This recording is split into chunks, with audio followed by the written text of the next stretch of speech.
Hello, कैसे हैं आप लोग? बहुत-बहुत स्वागत है आप सभी का रैंक डिफाइन पर।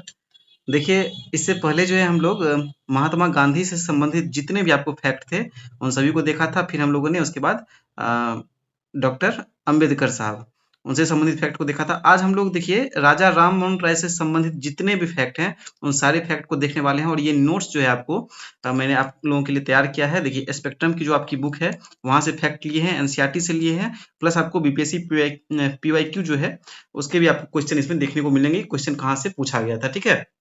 तो एकदम ध्यान से देखिएगा, ये क्लास बहुत ही इंपॉर्टेंट है आप सभी के लिए और शेयर जरूर कीजिए आप लोग। देखिए बहुत ही मेहनत से मैं आप लोगों के लिए नोट्स तैयार कर रहा हूँ। अगर एक बार आप इसे कंप्लीट कर लेंगे तो यकीन मानिए आपके जितने भी आने वाले एग्जाम हैं उसमें आपके जो भी मैं आपको टॉपिक दे रहा हूँ उससे संबंधित सवाल मिस नहीं होने वाले हैं, ठीक है?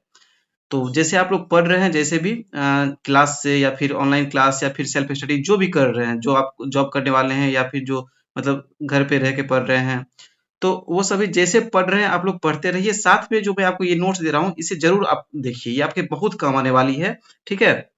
देख सकते हैं एक एक चीज मैंने आपको इसमें जो है एकदम अच्छे से यहाँ पे दिया है और जो आपको पूरा निचोड़ है, जो भी फैक्ट है आपको, जो भी टॉपिक आपको है, उन सारे आपको उस सारी चीज़ों का इसमें आपको निचोड़ एकदम से मिल जाएगा, ठीक है? तो एकदम ध्यान से, इत्मीनान से देखिएगा। एक बार अगर देख लेंगे आप लोग, तो आप लोग स्पीड में इसका रिवीजन कभी भी कर सकते हैं। एग्ज़ाम के टाइम में आपको बहुत फ़ायदा होगा इससे, ठीक है? चलिए शुरू करते हैं आज की क्लास और देखते हैं क्या है राजा राजा राम मोहन राय से संबंधित फैक्ट। तो पहला जो मैंने आप लोगों के लिए लिखा है यहाँ पे सामान्य परिचय, इससे संबंधित चीज़ों को देखिए। तो इनका जन्म जो है आपको इनका जन्म आपको 22 मई 1772 को हुआ था। और कहाँ हुआ था? तो इनका जन्म हुआ था बंगाल में, बंगाल के एक राधानगर जगह है, वहां पे इनका जन्म हुआ था। बंगाल के राधानगर में जो है आपको राजा राम मोहन राय का जन्म हुआ था। बिल्कुल इस फैक्ट को याद रखिएगा, ठीक है? और ये जो आपको फैक्ट देख रहे हैं राजा राम मोहन राय का, इसमें आपको एकदम क्रम वाइज सब कुछ मिलेगा, ठीक है? क्योंकि आपको घटनाक्रम के हिसाब से अब जो है आने वाले एग्जाम में जो है देख सकते हैं कि ऐसा दिया जा रहा है। जो भी मतलब सॉरी आपको एग्जाम हो रहे हैं आजकल, उसमें आप लोग देखते होंगे कि घटनाक्रम के हिसाब से मिलान करने के लिए दे दिया जाता है, इसलिए आप चीजों को अच्छे से देखेंगे। और इसका पीडीएफ आपको जो है टेलीग्राम ग्रुप पे मिल जाएगा। उसका डिस्क्रिप्शन में आपको लिंक है, जरूर वहां से ज्वाइन कर लीजिए आप लोग। देखिए उपाधि इनकी, राजा राम मोहन राय को कौन कौन सी उपाधि मिली थी, तो यहाँ पे देखिए भारतीय पुनर्जागरण के पिता, ये आपको बीपीएससी में पूछा गया सवाल है, ठीक है? भारतीय पुनर्जागरण के पिता के रूप में किसे जाना जाता है? तो राजा राममोहन राय को, बिल्कुल ध्यान रखिएगा। राजा राममोहन राय को भारतीय पुनर्जागरण के पिता के रूप में जाना जाता है। और ये क्यों जाना जाता है भारतीय पुनर्जागरण का पिता, इन्हें क्यों कहा जाता है? क्योंकि इन्होंने सामाजिक सुधार के लिए जो है बहुत सारे कार्य किए थे। तो सामाजिक सुधार के कारण इन्होंने इनको जो है भारतीय पुनर्जागरण का पिता कहा जाता है, ठीक है? अब देखिए अगली उपाधि जो है या फिर उपनाम कह सकते हैं, आधुनिक भारत के जनक के रूप में भी अगर कहा जाए, आधुनिक भारत के जनक के रूप में किसे जानते हैं? तो ये भी आपको राजा राममोहन राय को ही जानते हैं, फादर ऑफ मॉडर्न इंडिया। और फिर देखिए प्रथम आधुनिक पुरुष की संज्ञा भी आपको राजा राममोहन राय को ही दी गई है। बिल्कुल ध्यान रखिएगा, ये आपको आधुनिक भारत के जनक, भारतीय पुनर्जागरण के पिता पूछा जा चुका है। युगदूत भी यहाँ पे आपको पूछा जा चुका है। तो ये सारी चीजें जो आपको नहीं पूछा गया है, बिल्कुल उसे ध्यान रखिएगा। शायद ये भी आपको शायद बीपीएससी टीआरई में पूछा गया है, तो बिल्कुल ध्यान रखिएगा। अभी आने वाले जो भी एग्जाम है उसमें आपको काम आएंगे। तो पहला, भारतीय पुनर्जागरण के पिता किसे कहा जाता है? तो राजा राममोहन राय को। क्यों कहा जाता है? तो सामाजिक सुधार के लिए इन्होंने कार्य किया, उसके लिए इन्हें जो है भारतीय पुनर्जागरण का पिता कहा जाता है। आधुनिक भारत के जनक के रूप में भी राजा राममोहन राय को जाना जाता है। प्रथम आधुनिक पुरुष के रूप में भी आपको राजा राममोहन राय को जाना जाता है। फिर आपको युगदूत की उपाधि जो है आपको सुभाष चंद्र बोस ने दी थी, या उपनाम कह सकते हैं। तो सुभाष चंद्र बोस ने राजा राममोहन राय को युगदूत कहा था, ठीक है? क्या कहा था? युगदूत। बिल्कुल ध्यान रखिएगा, किसने कहा था? तो सुभाष चंद्र बोस ने कहा था। युगदूत जो है आपको राजा राममोहन राय को किसने कहा था? तो सुभाष चंद्र बोस ने। देखिए मैं बार बार रिपीट इसीलिए करता हूँ चीजों को, ताकि आपको चीजें यहीं पे याद हो जाए, ठीक है? तो बिल्कुल आप लोग ध्यान रखेंगे। आगे देखिए, अतीत और भविष्य के मध्य सेतु, bridge between past and future, इस यह जो है ये भी उपाधि जो है या फिर कह सकते हैं, हाँ उपाधि कह सकते हैं कि यह भी जो है राजा राममोहन राय को ही कहा गया। अतीत और भविष्य के मध्य सेतु जो है, अतीत क्वेश्चन ऐसा पूछा जा सकता है कि निम्नलिखित में से अतीत और भविष्य के मध्य सेतु के नाम से किन्हें जाना जाता है? फिर आपको ऑप्शन दे दिया जाएगा, राजा राममोहन राय, फिर आपको केशव चंद्र सेन, और भी मान लीजिए कुछ दे दिया जाए, स्वामी विवेकानंद। तो बिल्कुल ध्यान रखिएगा, राजा राममोहन राय को अतीत और भविष्य के मध्य सेतु के नाम से भी जाना जाता है। अब देखिए यहाँ पे राजा राम मोहन राय जो है, ये जैसे कि राजा राम मोहन राय आप देख सकते हैं, इनका नाम जो है राजा राम मोहन राय, सबसे ऊपर आप देखिए यहाँ पे राजा राम मोहन राय में ये जो राजा जो है ना, राजा राजा जो इनके नाम में लगाया गया, राम मोहन राय इनका नाम था और इन्होंने इसमें राजा जो लगाया गया है, ये राजा शब्द जो है, राजा की उपाधि, ये राजा की उपाधि किसने दिया था? तो ये राजा की उपाधि आपको मुगल सम्राट अकबर द्वितीय ने दिया था। मुगल सम्राट अकबर द्वितीय ने जो है आपको राममोहन राय को राजा की उपाधि दी थी और उसके बाद उन्हें राजा राममोहन राय कहा जाने लगा। ठीक है, अगली उपाधि देखते हैं, नव भारत का तारा। तो नव भारत के तारा के नाम से भी जो है राजा राममोहन राय को ही जाना जाता है, बिल्कुल ध्यान रखिएगा। नए युग की शुरुआत के कारण जो है नव भारत का तारा इन्हें कहा गया, राजा राममोहन राय को नव भारत का तारा। आगे देखिए, भारतीय पत्रकारिता के अग्रदूत। तो भारतीय पत्रकारिता के अग्रदूत के रूप में भी आपको राजा राममोहन राय को ही जाना जाता है। ठीक है, और ये इनको क्यों कहा गया? तो समाचार पत्रों के प्रकाशन के लिए, आगे हम लोग इनके समाचार पत्रों को भी देखेंगे। तो ये समाचार पत्रों के प्रकाशन के लिए जो है भारतीय पत्रकारिता के अग्रदूत के रूप में भी राजा राममोहन राय को जाना जाता है। ठीक है, अब देखिए एक कथन है यहाँ पे, एक कथन जो है आपको HCE जकारिया के द्वारा जो है दिया गया, यानी जो है एक वक्तव्य जो है जकारिया के द्वारा राजा राममोहन राय के बारे में कहा गया। क्या कहा गया कि आधुनिक भारत में हिंदू धर्म, समाज या राजनीति में से चाहे कोई भी क्षेत्र हो, उसमें सुधार लाने का सूत्रपात राजा राममोहन राय और उनके ब्रह्म समाज ने ही किया। ठीक है, आधुनिक भारत में हिंदू धर्म, समाज या राजनीति में से चाहे कोई भी क्षेत्र हो, उसमें सुधार लाने का सूत्रपात किसने किया? तो राजा राममोहन राय और उनके ब्रह्म समाज ने ही किया। देखिए सीडीपीओ का जो एग्जाम होता है ना, जैसे कि बीपीएससी सीडीपीओ सबके एग्जाम में, अब तो खैर साथ ही लिया जाता है एग्जाम, तो उसमें इस तरह के आपको वक्तव्य दे दिए जाते हैं, तो बिल्कुल ध्यान रखिएगा। आपको हो सकता है बीपीएससी 72 में इस सब कोटेशन देखने को मिले। ठीक है, अभी तो एकदम से देख सकते हैं कि एक स्टेप अंदर जाने लगा है, डीप क्वेश्चन पूछा जाता है, तो बिल्कुल ध्यान रखिएगा। इस तरह के कथन जो है, ये कथन जो है राजा राममोहन राय के बारे में यह वक्तव्य कहा गया है, किसके द्वारा कहा गया? तो ये किसके द्वारा कहा गया, बिल्कुल ध्यान रखिएगा। ये आपको वक्तव्य दे दिया जाएगा और पूछा जाएगा निम्नलिखित में से यह वक्तव्य किसका है? राजा राममोहन राय के बारे में। तो HCE जकारिया का यह वक्तव्य है। ठीक है, HCE जकारिया का।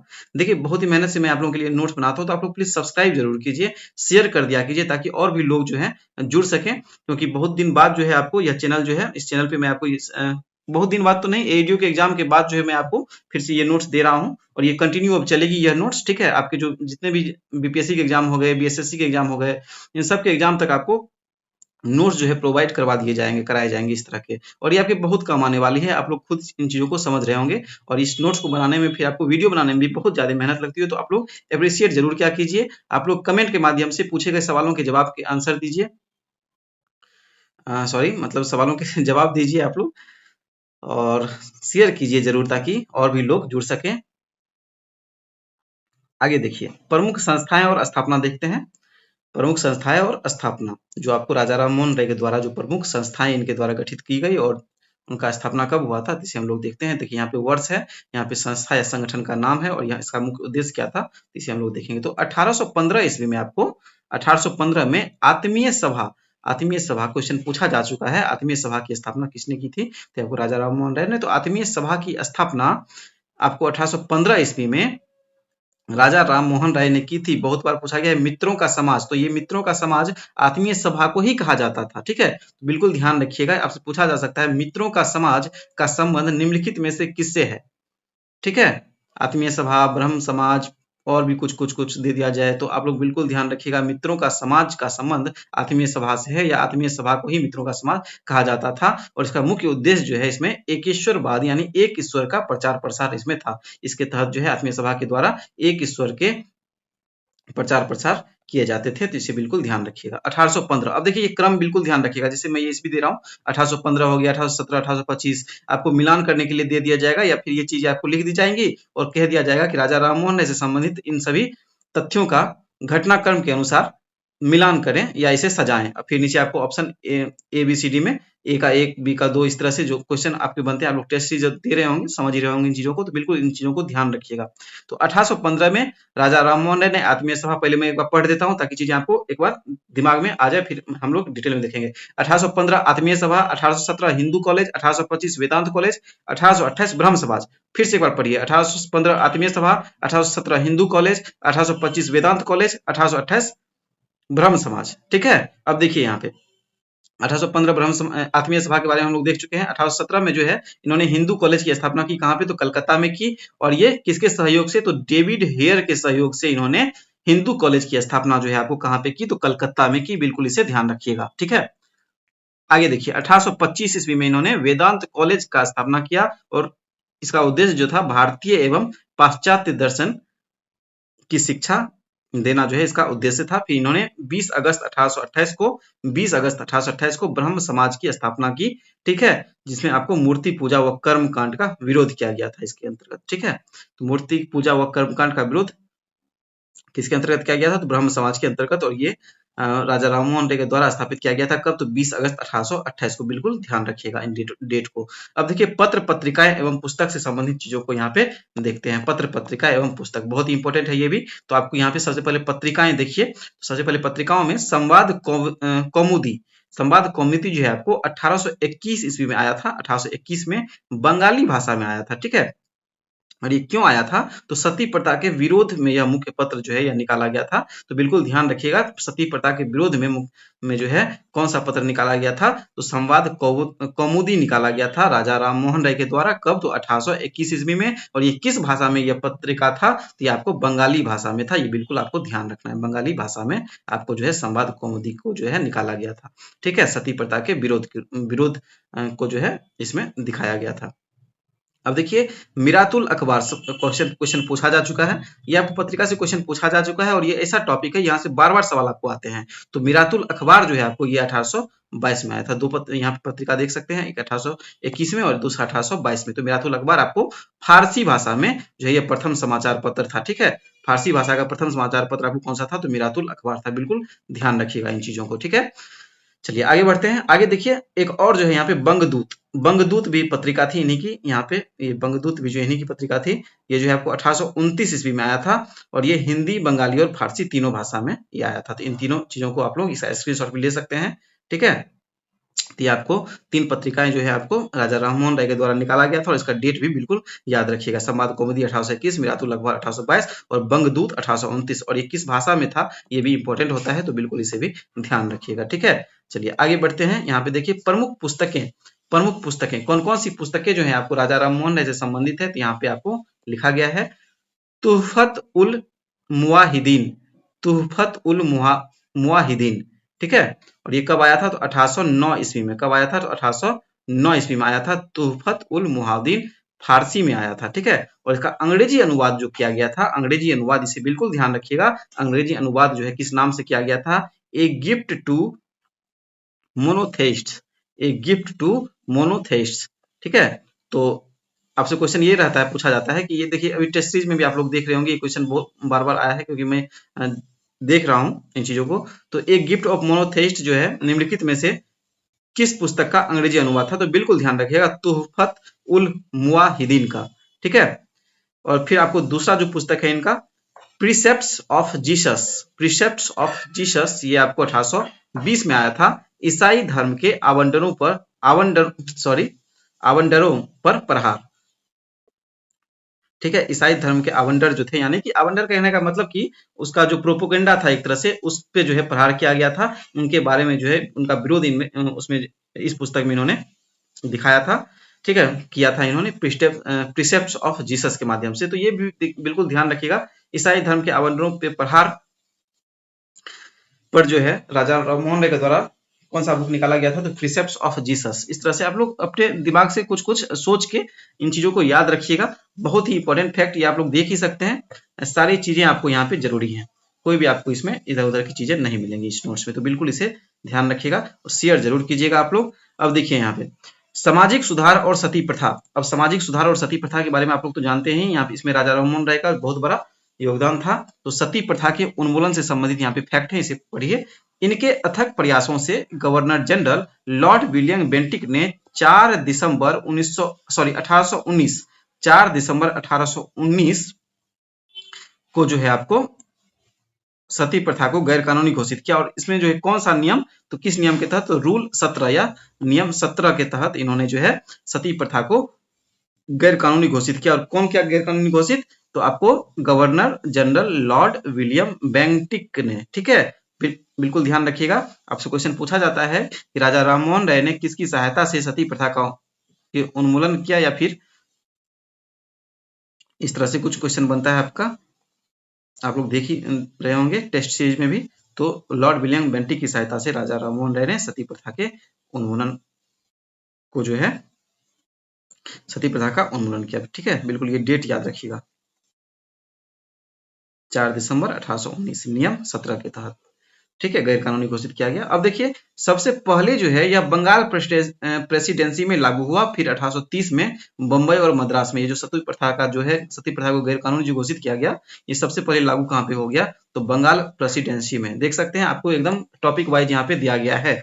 ठीक है, तो इस सती प्रथा का उन्मूलन जो है सबसे पहले आपको 4 दिसंबर 1819 को नियम 17 के तहत लॉर्ड विलियम बेंटिक के द्वारा किया गया, गैर कानूनी घोषित किया गया। फिर उसके बाद सबसे पहले यह कहाँ पे लागू हुआ, तो बंगाल प्रेसिडेंसी में यह लागू हुआ। ठीक है, फिर इसके बाद जो है आपको 1830 ईस्वी में बंगाल और मद्रास में भी इसे लागू किया गया। ठीक है, चलिए आगे देखिए, राजा राममोहन राय ने बाल विवाह, बहु विवाह, जातिगत भेदभाव और मूर्ति पूजा का कड़ा विरोध किया। ठीक है, आपसे पूछा जाए, जैसे कि आपको स्टेटमेंट वाला क्वेश्चन पूछा जाता है, निम्नलिखित में से कौन कौन से ऐसे चीज थे, या फिर कौन कौन से ऐसे तथ्य हैं जिसका विरोध राजा राममोहन राय ने किया है। पहला दे दिया जाएगा बाल विवाह, दूसरा बहु विवाह, तीसरा जातिगत भेदभाव, चौथा मूर्ति पूजा, पांचवा इनमें से सभी। पांचवा में तो खैर अब ई रहेगा, लेकिन चौथा में ही मान लीजिए बाल विवाह, बहु विवाह दे दिया, जातिगत भेदभाव दे दिया, तीसरा दे दिया मूर्ति पूजा, और चौथा दे दिया आपको इनमें से सभी। इनमें से सभी ये चीजें आपको याद रहनी चाहिए, तभी आप एक दो या दो तीन कुछ भी छांट सकते हैं। तो राजा राममोहन राय ने बाल विवाह, बहु विवाह, जातिगत भेदभाव और मूर्ति पूजा का कड़ा विरोध किया था। ठीक है, कड़ा विरोध किया था, ये चीजें ध्यान रखिएगा। अब समर्थन किनका किया था, ये भी चीजें मैं आपको आगे दिखाता हूं। यहाँ पे देखिए, इन्होंने समर्थन किया था किसका, राजा राममोहन राय ने। तो इन्होंने स्त्री शिक्षा, विधवा पुनर्विवाह और अंग्रेजी या आधुनिक शिक्षा का समर्थन किया था। ये भी चीजें आपको बिल्कुल याद रहनी चाहिए। ठीक है, तो बिल्कुल मुझे लगता है कि ये चीजें आपको यहाँ पे याद होंगी। इसका स्क्रीनशॉट आप लोग ले सकते हैं, बाकी आपको पीडीएफ जो है इसका दे दिया जाएगा। आगे देखिए, अंतिम समय एवं देहांत। तो अंतिम समय जो है, अंतिम समय एवं देहांत, तो अंतिम समय जो है इनका कहाँ पे बीता था, तो इंग्लैंड में। तो देखिए, इंग्लैंड यात्रा देखते हैं। इंग्लैंड यात्रा, यहाँ पे जो है मुगल बादशाह अकबर द्वितीय की पेंशन बढ़वाने हेतु ये 1830 में ब्रिटेन गए थे। ठीक है, 1830 ईस्वी में ये ब्रिटेन गए थे। कौन, राजा राममोहन राय जो है 1830 ईस्वी में ब्रिटेन गए थे। क्यों गए थे, तो मुगल बादशाह अकबर द्वितीय की पेंशन बढ़वाने हेतु। आगे देखिए, इनका देहांत, देहांत कब हुआ था, तो 27 सितंबर 1833 को ब्रिस्टल में जो है इनका देहांत हो गया था। 27 सितंबर 1833 ईस्वी को, 1833 को ब्रिस्टल, इंग्लैंड के ब्रिस्टल में इनका देहांत हुआ था। तो ये बिल्कुल ध्यान रखिएगा। और ये इंग्लैंड गए क्यों थे, ये गए थे अकबर द्वितीय की पेंशन बढ़वाने के लिए। अब देखिए, इनकी समाधि जो है राजा राममोहन राय की, ये कहाँ पे है, तो इनकी समाधि जो है आपको, समाधि या मजार कह सकते हैं, आज भी ब्रिस्टल यानी जहां पे इनका देहांत हुआ था, यहीं पे जो है इनकी समाधि है, ब्रिस्टल यूके में। अब देखिए, इनसे जुड़े हुए कुछ अतिरिक्त जानकारी हम लोग देखते हैं, जैसे कि सबसे पहला अतिरिक्त जानकारी में अंतरराष्ट्रीयतावादी सोच यानी इंटरनेशनलिस्ट। तो वे पहले भारतीय थे जो समुद्र पार करके इंग्लैंड गए थे, और उस समय जो है समुद्र पार करना धर्म विरुद्ध माना जाता था। ठीक है, तो आपको ये ध्यान रखना चाहिए कि वे पहले भारतीय थे जो समुद्र पार करके इंग्लैंड गए थे। उन्होंने फ्रांसीसी क्रांति जो कि 1789 ईस्वी में हुआ था, और स्पेनिश अमेरिका के स्वतंत्रता संग्राम का समर्थन किया था। ठीक है, चलिए दूसरे फैक्ट को देखते हैं। अकबर द्वितीय का राजदूत बनकर वे इंग्लैंड के सम्राट विलियम फोर के दरबार में भेजे गए थे। अभी हम लोगों ने ऊपर पढ़ा है यहाँ पे कि ये जो है आपको इंग्लैंड यात्रा, यहाँ पे मुगल बादशाह अकबर द्वितीय के पेंशन बढ़वाने हेतु 1830 में ब्रिटेन गए थे। तो ब्रिटेन में जो ये गए थे, तो ये किनके दरबार में गए थे, यहाँ पे तो बिल्कुल ध्यान रखिएगा, सम्राट विलियम फोर्थ के दरबार में ये भेजे गए थे। क्यों भेजे गए थे, अभी आप लोगों ने देखा कि अकबर द्वितीय जो है उसका पेंशन बढ़वाने के लिए ये यहाँ पे पहुंचे थे। ठीक है, बिल्कुल इसे ध्यान रखिएगा। अब तीसरा फैक्ट देखिए, ब्रह्म समाज का विभाजन। तो ब्रह्म समाज का जो जिनका इन्होंने स्थापना किया था, कब किया था, 1828 में। हम लोगों ने यहाँ पे देखा है, बिल्कुल आपको ध्यान होगा। अभी देखिए, सबसे ऊपर हम लोगों ने इसे पढ़ा है, ब्रह्म समाज 20 अगस्त 1828 ब्रह्म समाज की स्थापना इन्होंने की थी मूर्ति पूजा व कर्मकांड के विरोध में। तो ये जो है आपको ब्रह्म समाज, तो ब्रह्म समाज का विभाजन भी हुआ था आगे चल के। तो कब हुआ था देखिए यहाँ पे ब्रह्म समाज का विभाजन, तो उनकी मृत्यु के बाद, उनकी मृत्यु कब हुई थी, इनकी मृत्यु कब हुई थी अभी हम लोगों ने पढ़ा है, आप लोग कमेंट के माध्यम से बताइएगा, कमेंट में आप लोग कीजिए तो इनकी मृत्यु कब हुई थी राजा राम मोहन राय की। इनकी मृत्यु के बाद ब्रह्म समाज की बागडोर द्वारकानाथ टैगोर और बाद में देवेंद्रनाथ टैगोर जो है आपको रविन्द्रनाथ टैगोर के पिता थे, के हाथों में आई। यानी जब इनकी मृत्यु हो गई थी, कहाँ मृत्यु हुई थी, ब्रिस्टल इंग्लैंड में। और इनकी मृत्यु की डेट क्या है आप लोग कमेंट के माध्यम से जवाब देंगे इसका, ठीक है, के हाथों में आ गई थी। और यह आगे चलकर 1866 ईस्वी में केशव चंद्र सेन ने भारतीय ब्रह्म समाज की स्थापना की, ठीक है। इसमें भी मतभेद हो गया था और इसी मतभेद के बाद जो है केशव चंद्र इससे अलग हो गए थे।